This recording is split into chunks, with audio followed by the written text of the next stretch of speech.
Magandang araw, ngayon nga po ibigay po natin ang game schedule na magaganap sa September 5 to 7, 2025 sa Yamu Volleyball Invitational 2025 sa Thailand at kasali nga ang isang team dito sa Pilipinas. Ito ay ang Signal HG Spikers at makakaharap ang ibang national team at ibang club team sa Thailand na talagang malalakas.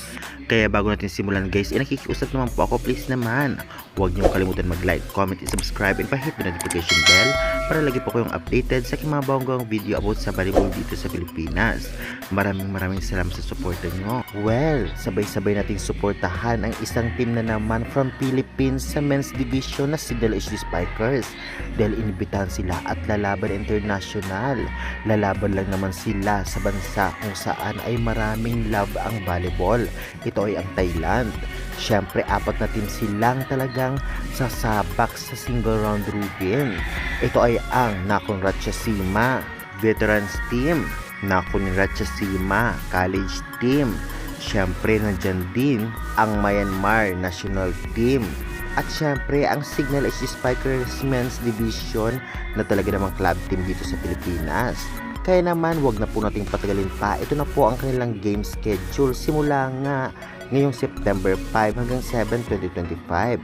Una nga maglalaban sa September 5, 2025 Friday 4 PM Nakhon Ratchasima College versus Signal HG Spikers. September 6, 2025 naman Saturday 4 PM Signal HG Spikers versus Myanmar National Team. At September 7, 2025 naman Sunday 7 PM Nakhon Ratchasima versus Signal HG Spikers. At sa live stream po ay abang-abang na lang po tayo kung meron sa mga application ng Signal apps at Pilipinas Live apps, ngunit parang may bayad. Well, hindi ito magiging madali sa Signal HG Spikers dahil makakalaban nila ang mga champion team sa larangan ng volleyball.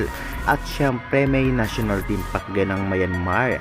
At kahit mga college lamang ang Nakhon Ratchasima College ay malalakas pa rin ito. Kaya syempre sabay-sabay na lang natin suportahan ang ating sariling club team na Signal HG Spikers. Kaya guys, sa tingin ninyo, mag-champion kaya ang Signal sa bansang Thailand? Kung ganoon pa man ay i-comment nyo na yan. At huwag kalimutan mag-like and subscribe for more valuable updates. Maraming salamat sa suporta guys.